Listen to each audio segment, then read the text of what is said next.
I saw that. I was like, are you not going to have her in? Guys, we're so pumped up. I'm leaving on Vegas. Okay. Elle is fighting Friday. Grant's fighting on Saturday, but don't get it twisted. All right. We are around 10 days away, 11 days away from Savage Time, one of the greatest strawweight fighters in the history of the sport. Submission record, win record, Canadian's own, our favorite, Gillian the Savage Robertson. Forgot to include him. I'm about to be top 5. Woo.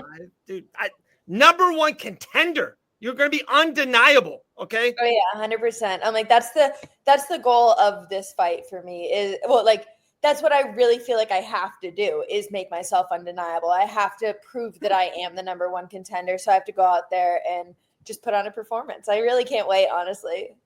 Dude, it's crazy. Like, as much as I want to talk to you about all these crazy fight announcements, Elle's fighting, Grant's fighting, like, dude, your thing's around the corner. I don't know any of your plans. I don't know. Sunday, I feel like Elle and I are both going to be in Vegas together. I don't know if we're going to do any content. I would assume Tuesday you're going to be flying. This might be it. This might be the last time we see G before Saturday night getting another victory. It's crazy. It's crazy. Oh yeah, we always have that post-fight chat, so I'll be here for our victory chat. But yeah, Tuesday I'll be flying out, and it really has gone by so fast. I feel like I had so much time, and then now it's just like it's here. Yeah, I agree. It's crazy. This camp went by quick for us too. Because it wasn't halfway through the camp, but I felt like very early with a new fighter. Did that, you think, help the training camp or help the camp go a little bit faster? Did that kind of, has that been good? Maybe getting a new and a maybe bigger name opponent as well too. I guess that might have been what made it feel like it was long and fast.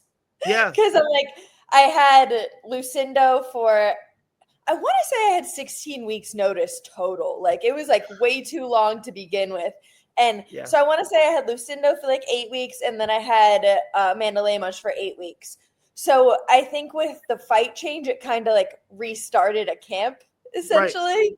Right. We had to completely approach it. Like what we're doing in our drilling and our game planning is just a completely different style. So I'm like, we had to just tweak things, start drilling different, start adding, maybe like bringing some different partners, different things like that. But I don't think it could have went better with the change up. It's exactly like after my last fight, I literally called out Amanda Lemos. I'm like, This is the girl that I wanted.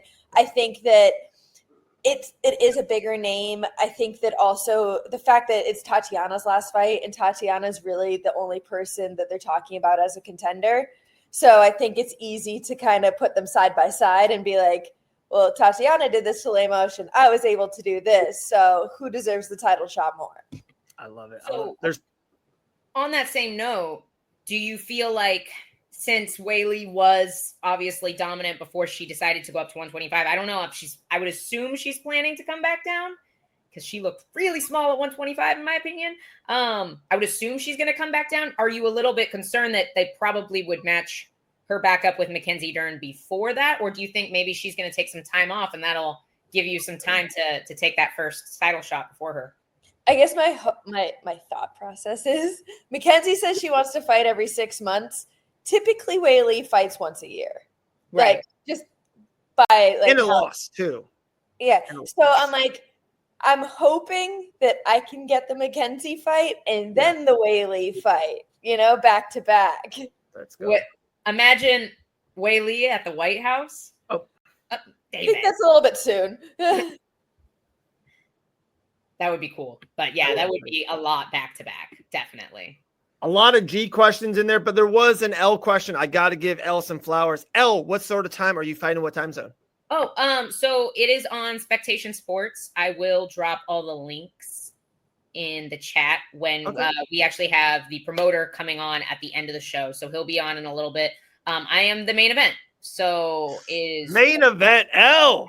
Late. It was not the original plan. I think they just lost their main event and they were like, well, we have L. So I'm not fighting 5 rounds, guys. It's 3. You've always been the main event, L. Come on, let's just be honest. It's what needed to happen in the first place, Gillian, do you think she will bring you right to the title shot? I would assume they mean this win the most. Yeah, I believe so. I think that after another win, like I just had a win over a top 10 opponent and win over a top 5 opponent, I think it puts me in the talks for the title. I think obviously, like I said before, I think Tatiana's name has been talked about, and then depends how quick Weili comes back. But I think that if I do have a good performance, that I think that I should be up there. I hope you get this analogy, and I mean this in the best regards, G. Tatiana is the Armand Sarukian. You're the Patty Pimlet, okay? You get the title shot. That's where we're going. We're going over people, and come on, that's. Should I get the haircut too? Whoa, no! Don't cut the hair, G. Don't cut the hair. G, how do you rate your fight card as a whole? I guess I honestly haven't really looked into it too much. Wow. I know there's a couple Canadian girls on it. I see UFC Canada posting about us a lot. So we have 3 Canadian girls on the card. So I'm like, that's really cool. Other than that, I really haven't seen, honestly, too much about the card. I just have kind of been in my own little world. Yeah, for sure. Man, G really is a fight or two away for the title. It's so true. We've been saying that for years here. Let's go. How about G versus Tatiana? I don't know. Guys, Mackenzie's got to fight someone. Like Mackenzie fought 2 months ago. So I would assume March, April. G fights December 13th. It's just, come on, lines up. We Fight Panaz has already got a poster of Dern and G for 3 years now. Come on. We're making it happen. So crazy. All right. Before UFC 323, just a little talk and maybe more of L and more of G. You guys have any questions, ask right away. We got to ask you, me and L have been debating, not on the same side as all with these fight announcements. Where are you at it? Are you in an outrage? Do you not care at all? Do you see pros and cons of one or the other? Where are you at on Pimlet, Gaethje, and Lopez Volkanovski, G? I mean, I guess I see pros and cons. I can see why they did some of these. Like, it's the first cards on Paramount. They need them to be exciting. And these are the guys that they can rely on to bring an exciting fight, that are going to bring a fight. And, like, that Lopez and Volk, I don't know if we need to see it a second time, but it's going to be fun. Like, it's going to be a war. Same with Patty and Gaethje. I'm like, it's definitely going to be a fun fight. Is it the most deserving fight for the interim belt? I don't know. But is it going to be an entertaining fight? And for the first couple cards on Paramount, does it kind of make sense? In a way, I can understand it. Spot on, L. And L, we did this to you last week. G did one of these things. We're at the gun show with Gillian Robertson right now, live and in person. Holy crap, G. Wow. Yeah, I'm cold now. There's no way I'm wearing shirts now. I'm drinking way too much water. This is the first week we're starting to get down. So I'm like, we're not too skinny, but we're definitely we're noticing it now. You cranked up the heat in the house just a degree or two. Yeah, exactly. That's so funny. Gillian, what's your dream fight? Joanna? And Joanna is the legend of the strawweight division. So I think that one's easy to say. Like, if you fight her, then you're going to solidify your legacy in this division, where I'm like, it's almost like the Amanda Kayla fight. I'm like, Kayla has to beat Amanda because Amanda's such the big name. I'm like, I feel like Joanna would be one of those. That's a huge reason why I want Weili to come back down. I'm like, I feel like until I beat Weili, I wouldn't really feel like the champion, I don't think. Gillian, with the Paramount deal, bring more money to the fighters. We'll see. Love that. We'll see. Oh, I saw you had something. Yeah, I do. So I think you probably heard it as you were sitting in the green room, but me and the comment section were debating Sean Brady's decision to apparently come down to lightweight, which personally I think is insane. I think he looks huge and lean all the time. I can't see him making 155, but you have maybe some inside information, or maybe you've been just know. I'm curious if Dean said anything to you. Obviously, he coaches Sean Brady as well. What do you think? What does Dean think if he's divulged any of that to you? Can this guy make lightweight? I guess it was so funny. It was last week we were talking about how all the guys were moving down to 155. And the second we got off the podcast, I opened up and saw that Sean Brady was jumping down. And Dean in general, he's never a fan of like people like changing weight classes, like feeling like I need to go down to be bigger, stronger. Like he feels your technique should suffice for itself, or like, what happens if you do go down and it doesn't go well, or like, then what, So I don't think he's a fan of it as a whole, I would assume. I haven't really talked to him about it. I just know that's his general perspective. And with Brady, I don't know. I guess I know that he walks around like 190. Like, he's a big guy. Like, I don't know how he's going to be making 55. And I think his argument, real quick, Dave, I think his argument is that there are lightweights that walk around 190 to 200, like Max Holloway and Patty Pimblett, but they're not as lean as him. Like, Patty gets fat at 200 pounds. Like, he's not hauling around 190 pounds of muscle. And Brady is. He's a lean, in shape guy. I think he's going to hurt himself trying to get to 55, personally. No, I was going to say, I don't think it's a smart. Yes. I don't think it's necessarily the best move to be like, I don't think that I think that, I don't know. I don't think it's a smart move. We've all said dumb shit, right? I yell at my kids or a significant other. There's some things out of spite or out of anger you say. Guys, I think Sean Brady's super upset. He's probably super butthurt. He was the number one contender. And other times he would have fought for the world championship. He didn't. He fought this monster Michael Morales out of nowhere. Didn't go his way. Maybe another fight, him versus Morales, goes a different way if he can grab a leg, right?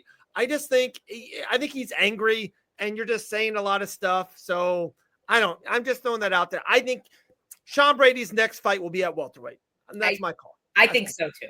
I just think there's too many elements to bring into it of like, he'll probably have to stop lifting as much, like stop being so muscular to try to bring down his weight a little bit. Then it's like, how do you feel like that? Is your technique the same because you're not the same like strength, same explosiveness? Like, there's just so many things that come into it that it's like, do you even see the same fighter when they go up a weight class or down a weight class? Joel Alvarez, I felt like he felt that he wasn't massively oversized at 170. And I feel like he took fewer risks. We see it all the time. We saw, I think, Islam's maybe small issues that he did have at lightweight. We saw them pretty much disappear like at welterweight. So it's, I definitely think it makes a difference. I talk so much on air, off air to my kid. I say dumb shit all the time. I bake it in. My wife knows this. She's like, that's another dumb thing you said, Dave. Yeah, it's part of life. So, out of those two fights, this was insane, by the way. I don't think any of us have talked about this yet. I did not, like, if a year and a half ago, somebody, like, future you came to you, Gillian, and was like, in a year and a half, you're going to watch this random lightweight that lost to Rumbetsky knock out Jack Hermanson, you would have been like, yeah, okay. Yeah. What did you smoke today? Honestly, when we were bringing up changing weight classes, that was going to be one of the names that I was going to bring up. It's like, all right, now you change weight classes for Hermanson and it doesn't go well. So now maybe what? Up is good and down is bad. No, Jillian's undefeated as a strawweight. That's no. I thought you were a flyweight. One loss. One loss. Yeah. That fight, I erased that fight out of my mind, G. Yeah, we should. To me, you've always been a strawweight. Like I was, so it's like I kind of forgot about it. That's flyweight savage for a long time. That was. It's funny because all my records are in flyweight still. It's okay. You got plenty of time to make some new ones. Exactly. That is true. We just mentioned Diego. We just mentioned Patty. Both of us, I think all three of us, I should say, we've been wanting this Amanda Nunes, Kayla Harrison fight. We all thought we were probably going to get at the White House. We're getting it super early. It feels like maybe they both knew all along who knows? Maybe Elle knows some inside, maybe not. Not going to ask her. But it seems like it's kind of come like, boom, we're getting it right away. I'm asking both of you guys first as females who fight. Are you guys a tad disappointed, 1%, that it's not a main event? Kayla Harrison, Amanda Nunes, one of the biggest female fights in the history of the sport. Amanda's return fight. There's a little part of me with 2 daughters. It's like, this should be a main event. Just throwing it out there. I think that, yes, when there's an interim belt as the main event. Okay. You know, like, if it was like, I don't know, you had Taporia fighting and Kayla and Amanda as the co-main, I could understand that. But for an interim belt and then they're the co-main, I don't respect that. And it's the biggest female fight possible right now. There isn't another female fight that comes close to that at this point in time, you know? Like, just for numbers and fan interest. And if you're not going to make, and I said this to Elle right away, I think we literally hours after this, if you're not going to main event it, to me, I say this all the time, and I bring up my kids once again, if you don't care about it, something, if my kids don't want to play soccer, I'm not going to coach soccer. If you're not going to main event Kayla and Amanda, to me, you're saying you don't think it's one of the biggest female fights ever, because we've had Valentina main event multiple pay-per-views, Rose, Weili. I think Amanda versus Aldana was a main event. Think about that. Like, Kayla Harrison is a superstar who just won the championship. There's a rivalry, American Top Team. There's a lot there. Like, it's pretty wild. Pretty wild. Yeah, I agree. It's weird. A statement you made earlier too, I was definitely shocked to see it this early in the year, because I'm like, yes. From what I heard, it was originally supposed to be on the last card on ESPN in December, and then they moved it to the White House, and then I just saw publicly announced that it was in January. So it seems to be like it's been moved around a lot. I think the rumor mill moved it around a lot. I'm pretty sure it was like always supposed to be, at least from what I'd heard from people, that it was supposed to be early in the year. Oh yeah, I'm like, I heard it from people that were on like Amanda's side, so I'm like, that's weird. Yeah. Maybe it was all up in the air then. I think Kayla was pretty like set that it was going to be before the White House card for a while. I think. I don't know exactly, but that's what I had heard, you know. But they may have moved it around a lot. It's I understand why they're not waiting, because I don't think either of them want to wait that long. Like, that's a long time to be inactive.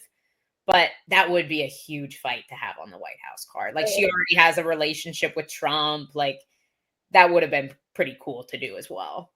No, I think that they were both trying to fight earlier. Like, when they were offered the December card, like, that was their initial one that they wanted.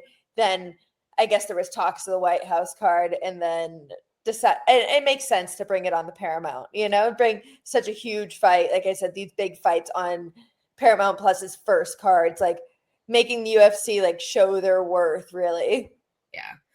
Would you see, if like, should Kayla win in January, would you see the possibility of them trying to do her and Valentina on the White House card?